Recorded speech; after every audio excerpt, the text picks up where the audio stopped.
Good morning all of you, welcome to our YouTube channel वक्त राजू हफ सिरसा। मैं आप लोग के इंग्लिश टीचर। मैं आप लोगों को इंग्लिश में आज पास्ट कॉन्टिन्यूस के और पास्ट परफेक्ट के एडवांस रूल करवा रही हूँ। पीछे मैंने आप लोगों को पास्ट इंडेफिनेट और पास्ट कॉन्टिन्यूस से करवाए थे, आज आगे करवा रही हूँ।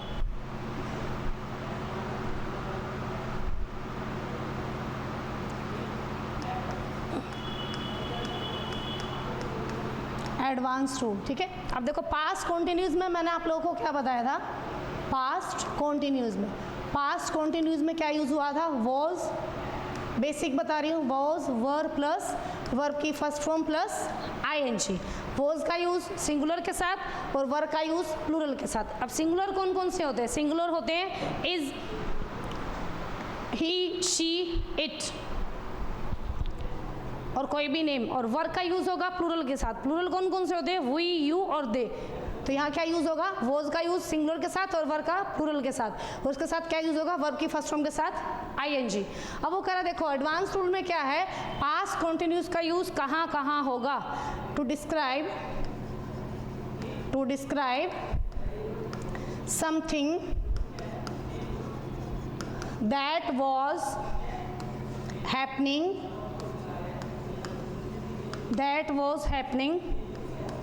continuously in the past, when another action interrupted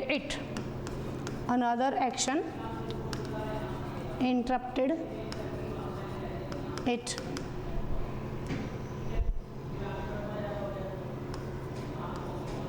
interrupted. अब कोई भी एक्शन चल रहा है, to describe something that was happening continuously. Past में कोई एक एक्शन काम कर रहा है और दूसरा उसे इंटरप्ट कर दे तो हमें पास्ट कॉन्टिन्यूस यूज करना। सिंगुलर होगा तो वॉज लग जाएगा और प्लूरल होगा तो वर लग जाएगा। लिखा मैंने example, when I was writing a book She arrived. अब देखो कौन सा एक्शन हो रहा है। जब मैं बुक लिख रही थी या लिख रहा था, जब मैं एक बुक लिख रहा था, she arrived, वो क्या आ गई थी। तो एक एक्शन चल रहा है और दूसरा उसे इंटरप्ट कर रहा है। तो कह रहा है एक she arrived, काम के मतलब एक काम चल रहा है और दूसरा उसे इंटरप्ट करे तो पास्ट कॉन्टिन्यूस यूज होगा। क्लियर है। उसके बाद हो जाएगा second rule, what was happening at a precise time. What was happening at a precise time. एक एग्जैक्ट टाइम में क्या हो रहा था उसके लिए भी पास्ट कॉन्टिन्यूस यूज होगा। एट 6 o'clock, कोई भी टाइम मेंशन कर सकते हैं हम यहाँ, 6 o'clock, 5 o'clock, 4 o'clock. I was eating dinner. I was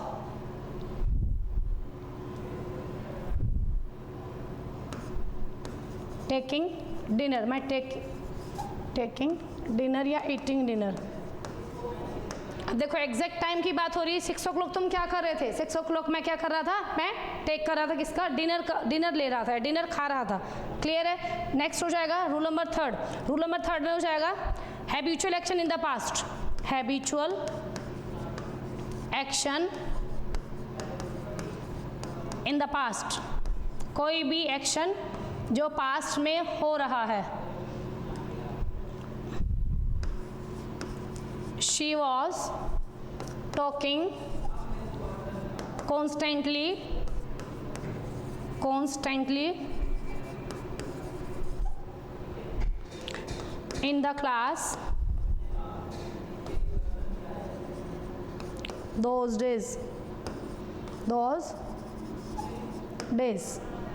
अब देखो वो क्या कह रहा है, कोई भी हैबिचुअल एक्शन जो पास्ट में हो रहा है। शी वॉज टॉकिंग कॉन्स्टेंटली, वो लगातार बातें करती रहती है किसमें, इन द क्लास। इन दिनों में वो क्या कर रही है, वो बातें करती रहती है क्लास में, पढ़ने पे कोई ध्यान नहीं दे रही है। तो क्या हो जाएगा, पास्ट में कोई काम रेगुलर हो रहा है हैबिचुअल, तो वहाँ क्या पास्ट कॉन्टिन्यूस यूज करेंगे। When two action completed at the same time, when two actions completed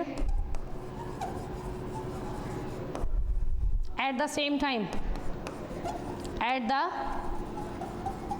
same time. जब दो एक्शन एक साथ कंप्लीट हो तब पास्ट कॉन्टिन्यूस का यूज करना है. while my mother was cooking, I was sleeping. I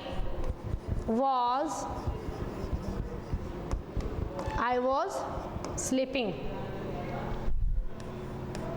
statement number 5. At that time, किसी भी सेंटेंस में अगर at that time, at this time, at this time, at that moment, at that moment,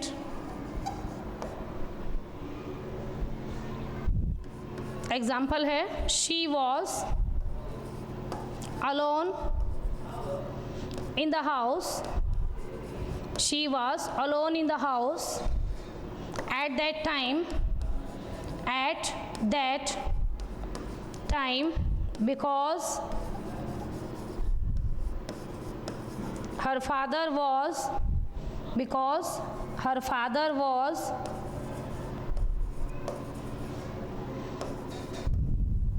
working in the garage.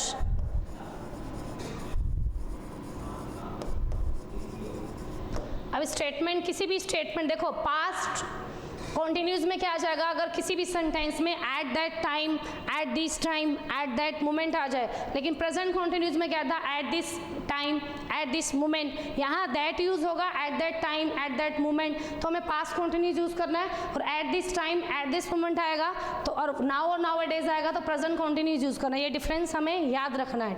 She was alone in the house at that time, वो उस समय घर पे अकेली थी. Because her father was working in the garage then, उसके father जो है गैराज में काम कर रहे थे, तब वो घर पे अकेली थी. नेक्स्ट हो जाएगा आप लोगों का पास्ट परफेक्ट. एडवांस रूल है पास्ट परफेक्ट. पहले बेसिक क्लियर करूंगी. बेसिक में क्या आ जाएगा, इसमें हैड प्लस V3. पिछला रिमाइंड करवा रही हूँ. प्रेजेंट परफेक्ट में क्या यूज हुआ था, हैज, हैव प्लस V3. और पास्ट परफेक्ट में क्या यूज होगा, हैड प्लस V3. सिंगुलर होगा तो भी हैड और प्लूरल है तो भी. अब हैड यहाँ क्या है, हेल्पिंग वर्ब है, और ये यहाँ मेन वर्ब है. याद रखना सब कुछ. पास्ट परफेक्ट में हैड प्लस V3 और प्रेजेंट परफेक्ट में has, have plus V3. Verb की थर्ड फॉर्म सब में सेम है. अब रूल नंबर फर्स्ट है, किसी भी सेंटेंस में when, after, before, until, as soon as अगर आता है तो पास्ट परफेक्ट यूज होगा. एग्जाम्पल है the crops had destroyed, the crops had destroyed before it rained. Before आया हुआ है, दो सेंटेंस को छोड़ रहा है. यहाँ वर्ब की सेकंड फॉर्म यूज हो जाएगी और यहाँ हैड प्लस V3 यूज होगा. ये मैंने आप लोगों को उसमें भी करवाया था रूल पीछे. सेकेंड हो जाएगा अगर किसी सेंटेंस में I wish, we wish, he wishes, she wishes,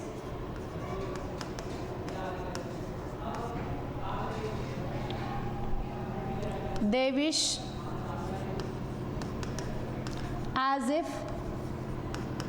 as though,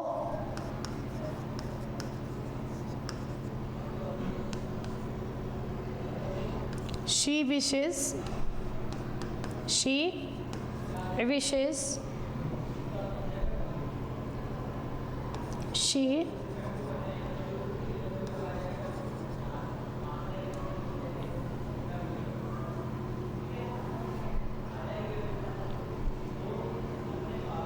she wishes, she had been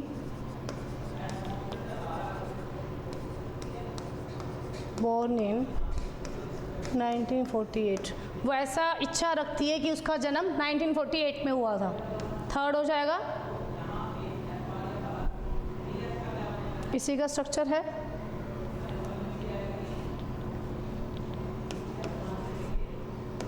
अगर ये वाला स्ट्रक्चर आ जाए तो आप लोगों को क्या यूज़ करना है, if plus subject plus had plus main verb plus subject plus would. ये इंपॉर्टेंट है रूल, वुड, कुड,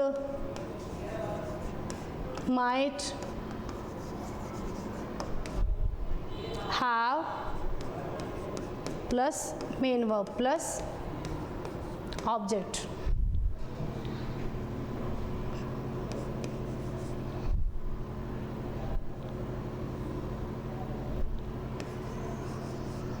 इसी का नेक्स्ट स्ट्रक्चर हो जाएगा। अगर सेंटेंस में हैड आगे आ जाए फिर हमें सब्जेक्ट लिखना है, main verb plus subject plus would, could, might, have plus main verb की third form plus object.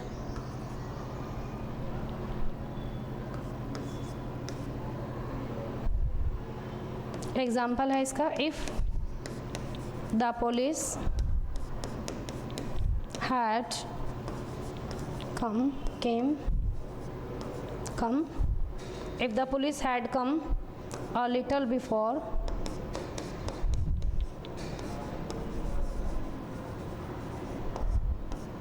the criminal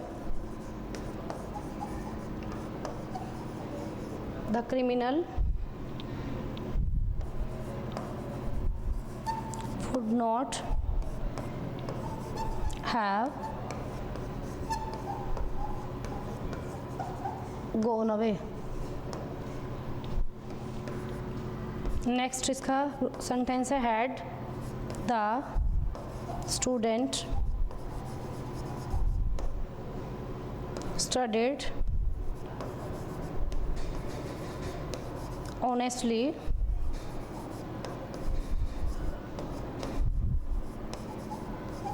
he would have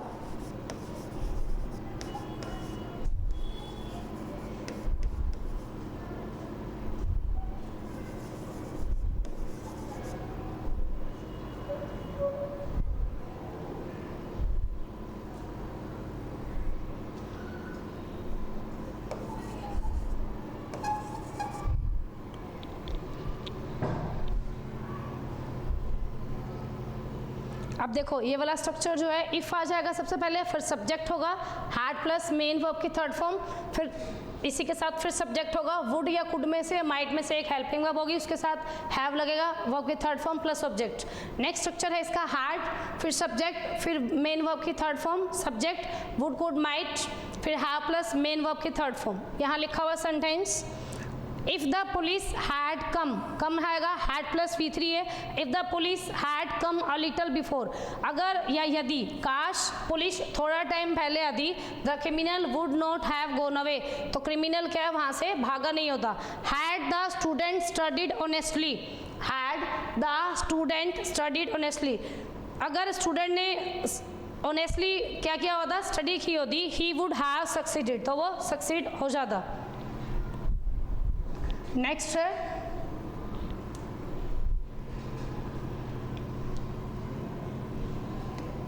third है इसी का, when in past two actions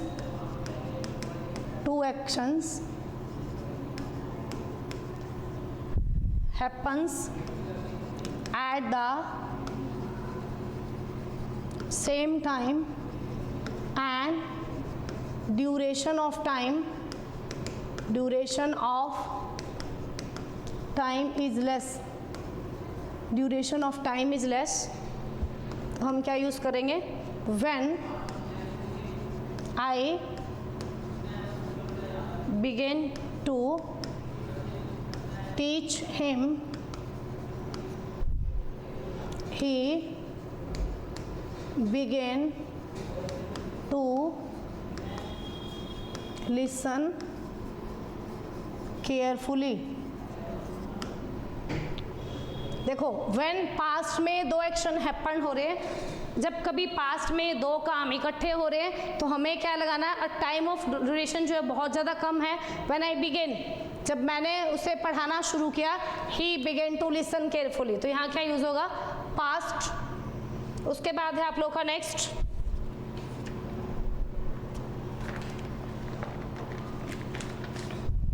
future.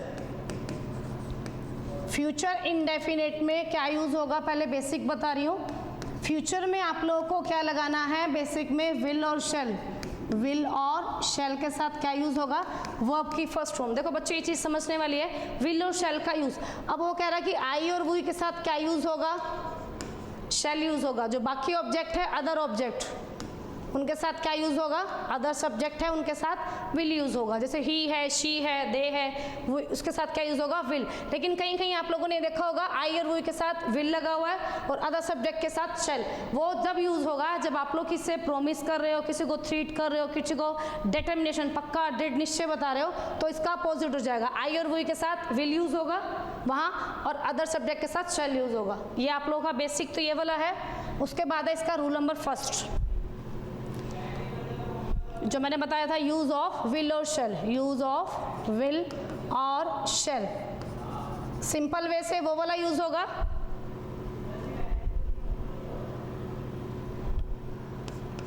No candidate will और shell bring his or her phone। तो यहाँ shell का use नहीं होगा, विल का यूज़ होगा। सिंपल सेंटेंस है ये। आई और वी के साथ शेल यूज़ होगा। इधर आई वो नहीं दिया हुआ, कैंडिडेट की बात हो रही है, कैंडिडेट की बात होने से यहाँ क्या यूज़ करेंगे, विल। सेकंड है इसका, देखो विल का यूज़ आई और वी के साथ, जो मैंने आप लोगों को बताया है, और शेल का अदर सब्जेक्ट। अदर सब्जेक्ट, अब अदर सब्जेक्ट में क्या क्या आ रहा है, यू, ही, शी, इट, दे और कोई भी नेम। शेल का यूज होगा अदर सब्जेक्ट के साथ, यू, ही, शी, इट और दे और कोई भी नेम। अब एग्जांपल लिखा मैंने, किसी को हम प्रॉमिस कर रहे हैं, ठीक है। उसके बाद किसी को डिटर्मिनेशन, डिटर्मिनेशन था पक्का, दृढ़ निश्चय। Determination,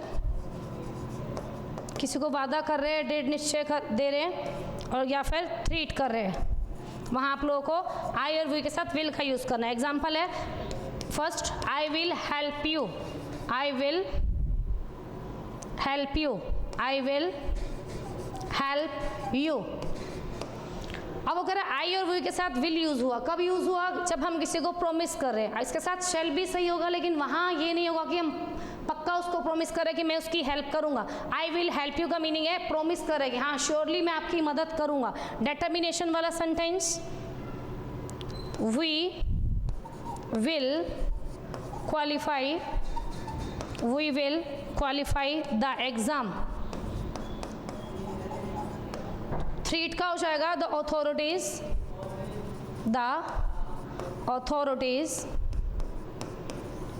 will or shall punish the wrongdoers, punish the wrongdoers। अब मैंने यहाँ देखो प्रॉमिस का एग्जांपल दिया, डिटर्मिनेशन का और थ्रेट का। डिटर्मिनेशन का होगा we will qualify the exam,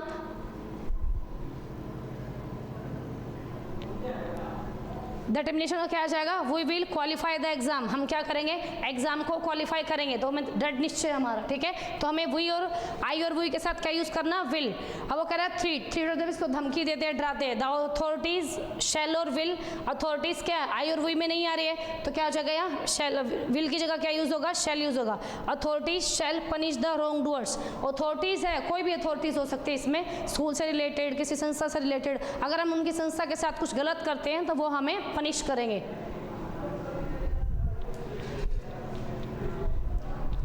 next है आप लोगों का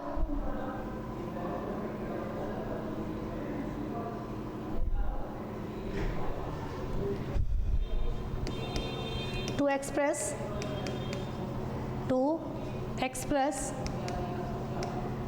फ्यूचर एक्शन। फर्स्ट है पहले subject has, have plus infinitive. Infinitive क्या होता है, टू प्लस वर्ब की first form. I have to pay the fees. अब बच्चे सोचते हैं हाव अगर आ गया तो वर्ब की फर्स्ट फॉर्म यूज होगी, नहीं, स्ट्रक्चर है फ्यूचर को शो करने के लिए। आपको जैसे एग्जांपल देता है, you have to do this work, आपको ये काम करना होगा, तो मीन्स क्या हो जाएगा, फ्यूचर को शो कर रहा है। तो हमें हैज़ हैव के साथ V3 नहीं लगाना है, हैज़ हैव के साथ कभी कभी क्या लगा मिलेगा आप लोगों को, टू प्लस वर्ब की first form means infinitive.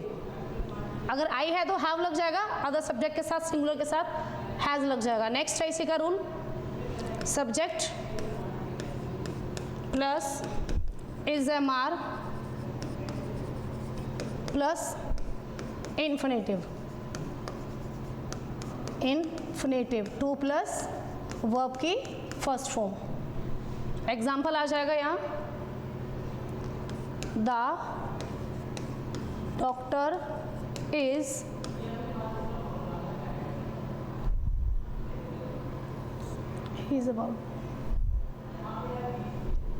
he is to come to Patna।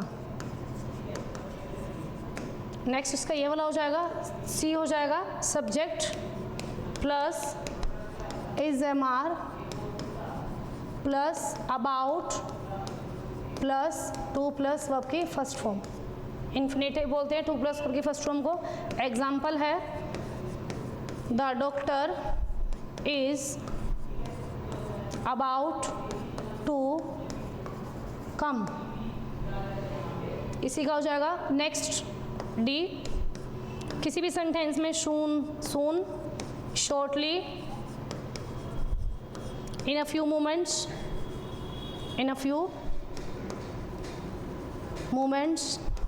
Tomorrow, presently,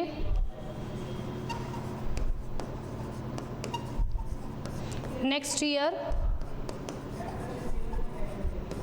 month, week, they will come here shortly,